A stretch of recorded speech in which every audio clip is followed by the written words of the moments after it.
Setan adalah sifat untuk jin atau manusia yang berperilaku jahat, membangkang, tidak taat, suka membelot, suka maksiat, suka melawan aturan Allah, dan semacamnya. Sebagaimana yang disebutkan oleh Dr. Sulaiman Al-Ashqar, bahwa yang dimaksud dengan setan dalam bahasa Arab digunakan untuk menyebut setiap makhluk yang menentang dan membangkang. Dinamakan setan berasal dari akar kata syatona yang artinya jauh, karena setan dijauhkan dari rahmat Allah. Baik golongan manusia maupun golongan jin, sebagaimana telah diketahui bahwa bangsa jin pada dasarnya mempunyai kehidupan yang sama dengan manusia. Mempunyai keluarga, ada yang taat dan ada juga yang ingkar. Mereka juga mempunyai tempat tinggal layaknya manusia.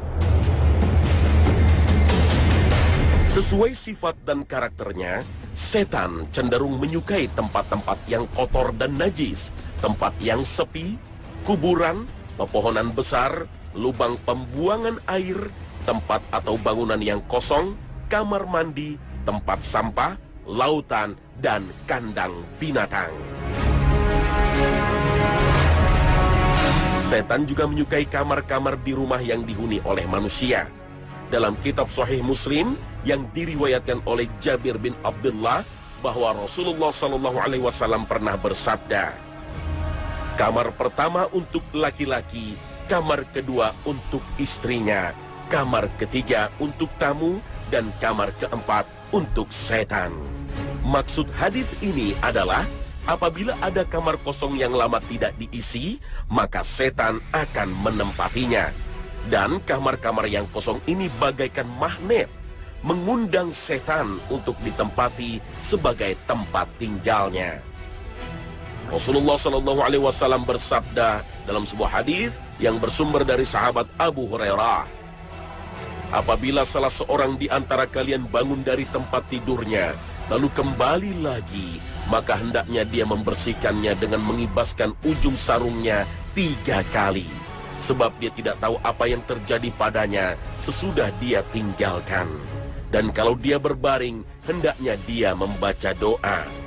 Dengan namamu Tuhanku, aku membaringkan pinggangku, dan dengan namamu aku meninggalkannya. Kalau engkau mencabut nyawaku, maka sayangilah ia. Dan kalau engkau memeliharanya, maka peliharalah ia, sebagaimana engkau memelihara hamba-hambamu yang soleh. Hadis riwayat Bukhari dan Muslim. Setan sesungguhnya bukanlah makhluk. Setan adalah sifat yang ada pada diri makhluk dan tidak terbatas pada jenis makhluk jin saja.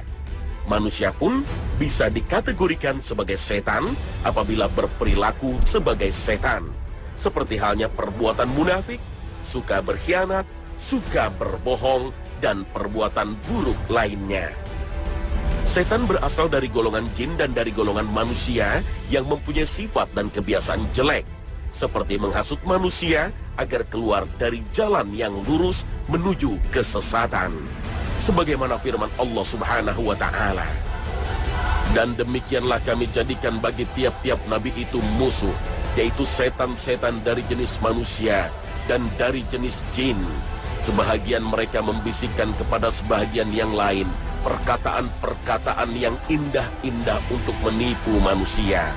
Jikalau Tuhanmu menghendaki, niscaya mereka tidak mengerjakannya. Maka tinggalkan mereka dan apa yang mereka ada-adakan. Al-Quran, Surah Al-An'am, ayat 112. Setan masuk ke dalam jasad manusia dan mengalir dalam tubuh manusia melalui aliran darah, seperti nafsu syahwat, nafsu amarah atau emosi, nafsu serakah, iri, dengki, cemburu, mau menang sendiri, dan lain sebagainya.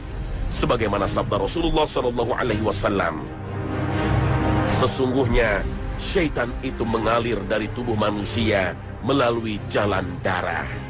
Hadis riwayat Bukhari dan Muslim.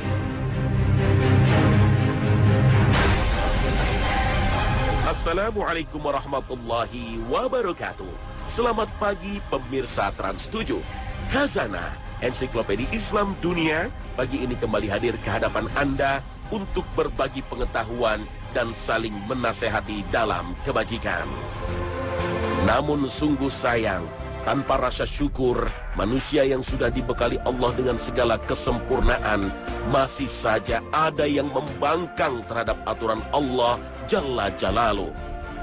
Sifat inilah yang menyebabkan setan masuk ke dalam tubuh manusia.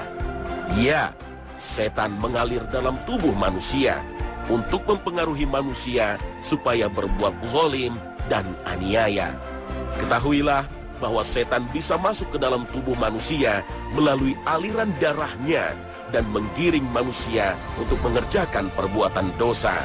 Sebagaimana sabda Rasulullah SAW. Dari Sofiyah binti Huyai, ia berkata, pernah Rasulullah SAW sedang beriktikaf, lalu aku mendatangi beliau.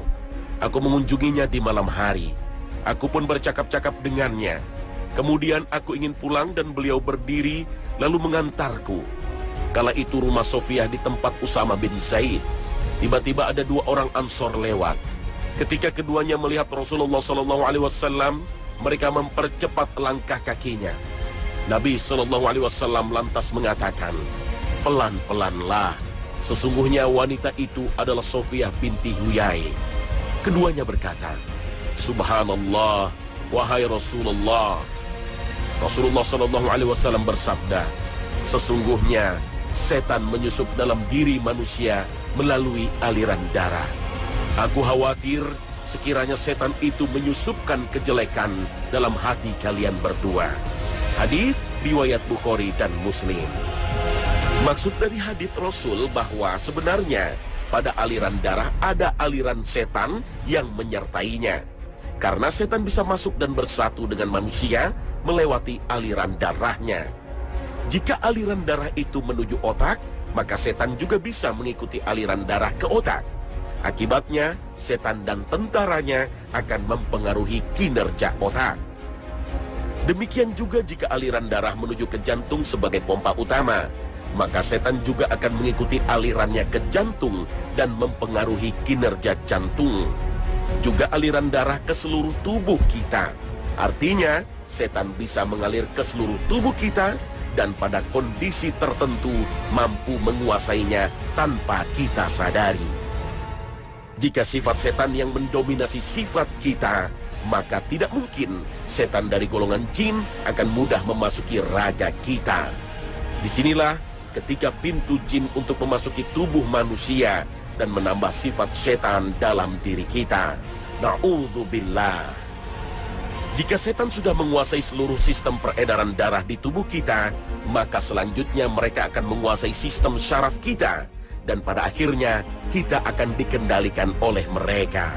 Sebagaimana firman Allah Subhanahu wa Ta'ala, setan telah menguasai mereka, lalu menjadikan mereka lupa mengingat Allah. Mereka itulah golongan setan.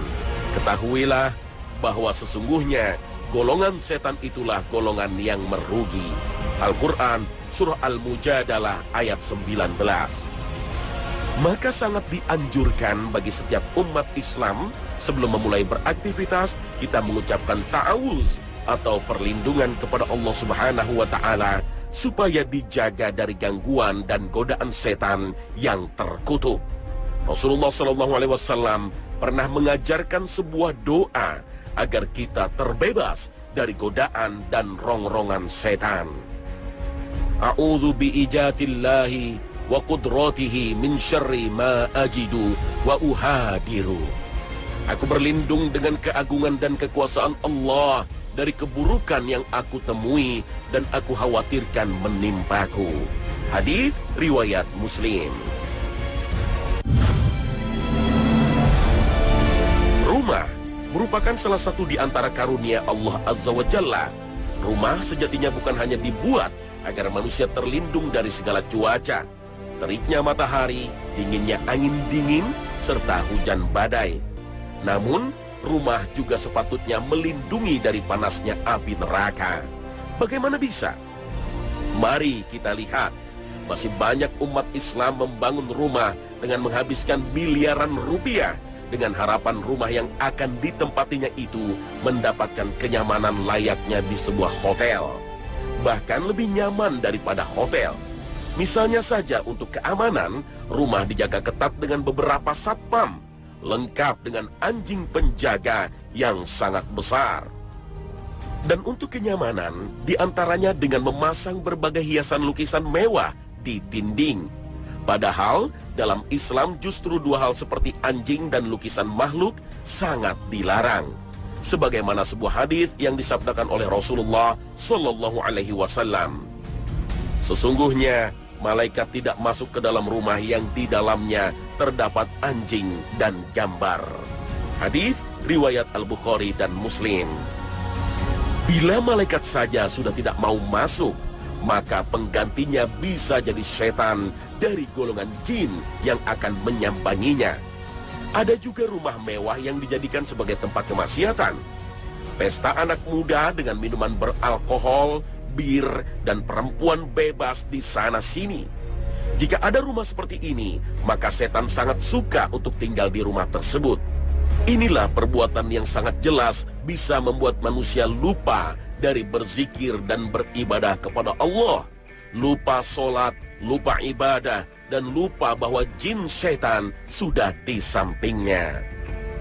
Rumah-rumah yang di dalamnya dilakukan kemaksiatan, janganlah kalian menjadikan rumah-rumah kalian sebagai pekuburan, karena sesungguhnya setan itu lari dari rumah yang di dalamnya dibacakan surah Al-Baqarah.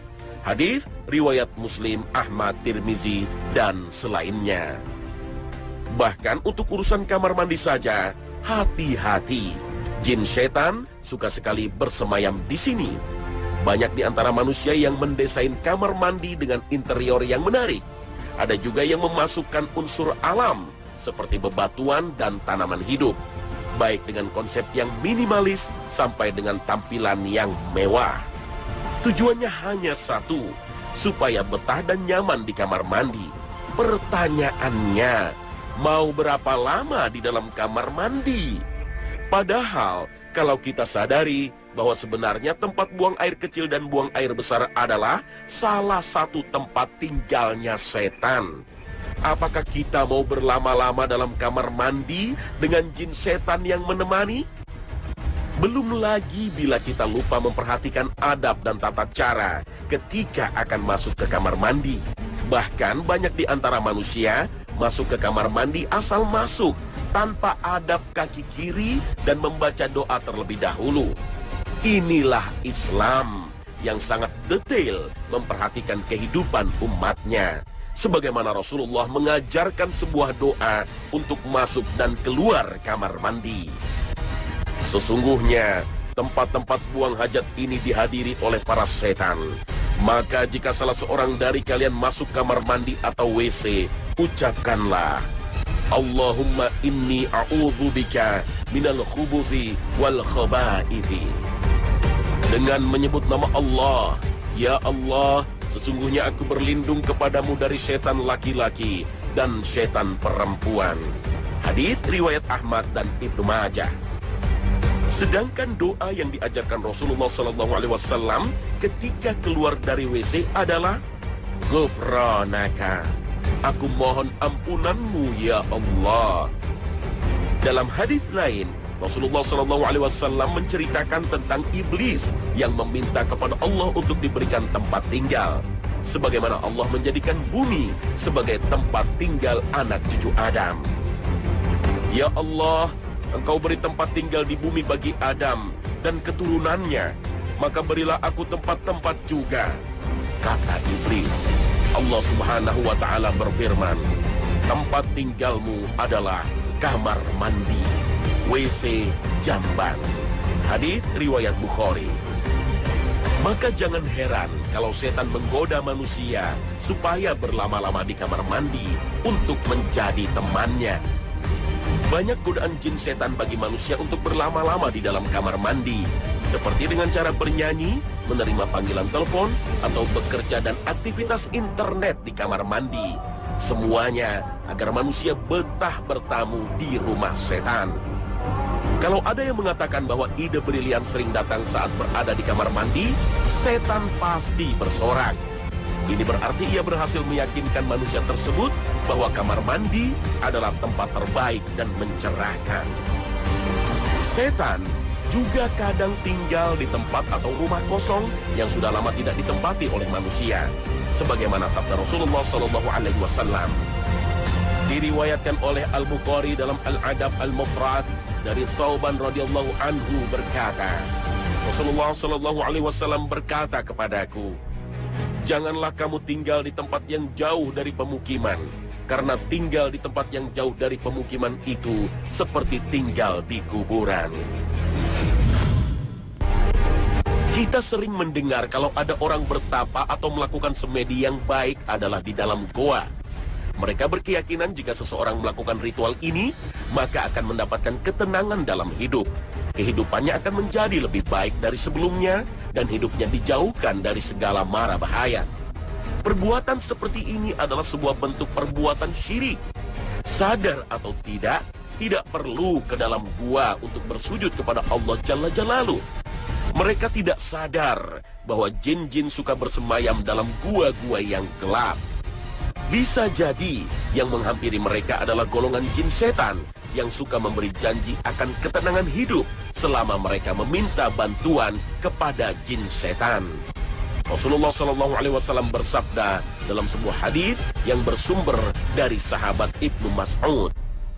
Dari Ibnu Mas'ud radhiyallahu an berkata, suatu hari kami para sahabat berkumpul bersama Rasulullah SAW. Tiba-tiba kami kehilangan beliau. Lalu kami cari-cari di lembah-lembah dan kampung-kampung. Akan tetapi kami tidak mendapatkannya. Kami lalu berkata, Rasulullah SAW telah diculik dan disandera. Pada malam itu, tidur kami betul-betul tidak menyenangkan. Ketika pagi hari tiba, tampak Rasulullah SAW sedang bergegas menuju kami dari arah sebuah gua yang berada di tengah padang pasir. Kami lalu berkata, ya Rasulullah, malam tadi kami betul-betul kehilangan engkau. Lalu kami cari-cari ke sana kemari, akan tetapi kami tidak menemukan engkau. Lalu kami tidur dengan sangat tidak menyenangkan. Rasulullah SAW kemudian bersabda, malam tadi saya didatangi oleh utusan dari kelompok jin. Ia membawa saya pergi menemui kaumnya untuk mengajarkan Al-Quran. Hadis riwayat Muslim. Setan juga biasanya menempati tempat-tempat yang kotor, seperti di tempat pembuangan sampah. Syekh Ibnu Taimiyah rahimahullah berkata, setan ditemukan di tempat-tempat yang najis, seperti kamar mandi, tempat sampah, serta pekuburan. Sebagaimana Rasulullah SAW bersabda, telah datang dari hadis Abu Sa'id Al-Khudri radhiyallahu anhu bahwa Rasulullah SAW bersabda, permukaan bumi itu semuanya masjid, bisa dijadikan tempat untuk sholat, kecuali pekuburan dan kamar mandi. Hadis riwayat Ahmad, Abu Dawud, Tirmizi, Ibnu Hibban, dan Al-Hakim. Para setan menuntut manusia yang mau menjadi tukang sihir untuk selalu tinggal di tempat-tempat yang biasa ditempati oleh mereka, seperti pekuburan dan tempat kotor lainnya. Dan di sanalah setan turun mendatangi para tukang sihir. Keberadaan pasar mempunyai fungsi yang sangat penting bagi konsumen. Sebagai tempat mencari rezeki yang halal, sebagai tempat silaturahmi lewat berdagang. Pasar juga membantu manusia memenuhi kebutuhan hidup sehari-hari.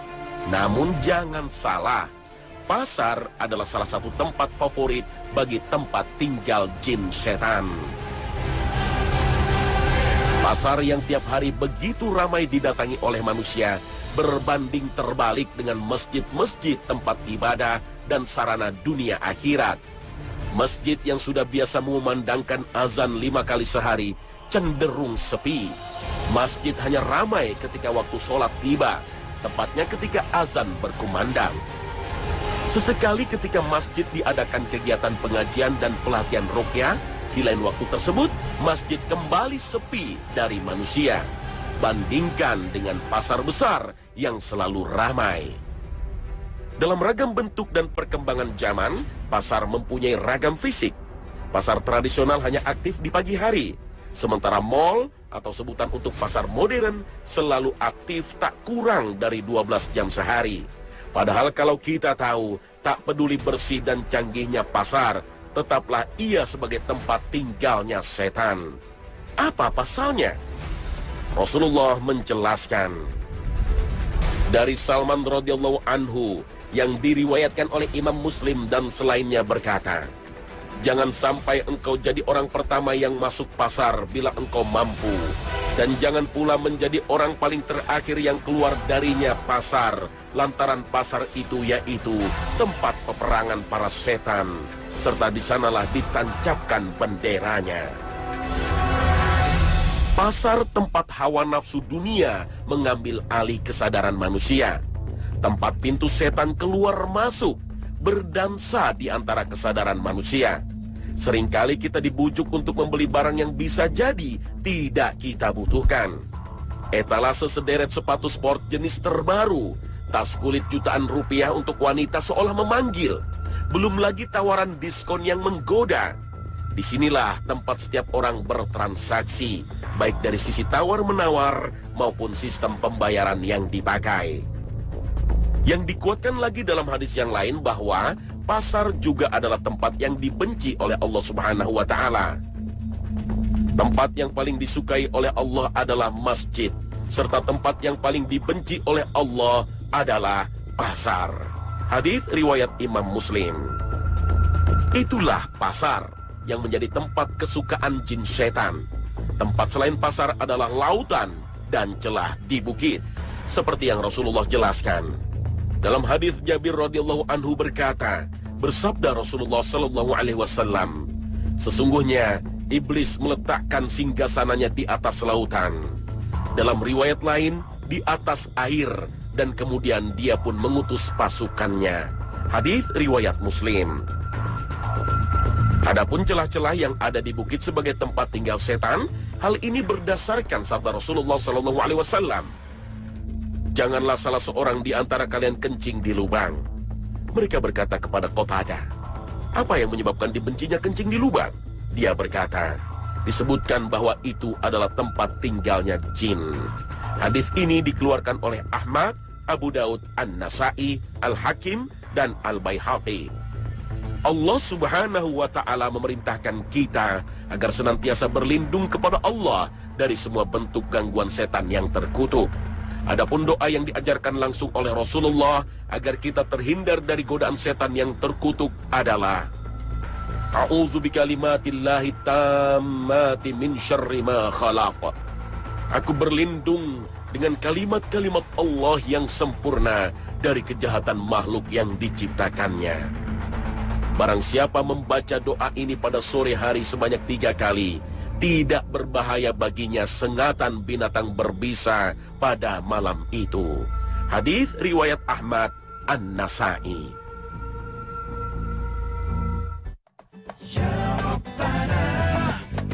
Nah pemirsa, inilah akhir kebersamaan kita dalam Khazanah pagi ini. Semoga dengan tayangan ini kita bisa menjaga diri kita dari tempat-tempat yang disukai setan. Janganlah kita berlama-lama di tempat seperti itu, karena bisa jadi bisikan setan masuk dalam diri kita. Untuk itu, marilah senantiasa berlindung kepada Allah ketika akan memasuki tempat-tempat yang menjadi tempat tinggalnya setan. Untuk itu, Rasulullah mengajarkan kita untuk berdoa yang patut kita hafal. A'udzu biijatillahi wa qudratihi min syarri ma ajidu wa uhadiru. Aku berlindung dengan keagungan dan kekuasaan Allah dari keburukan yang aku temui dan aku khawatirkan menimpaku.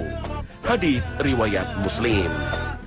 Terima kasih atas perhatian Anda dan wassalamualaikum warahmatullahi wabarakatuh.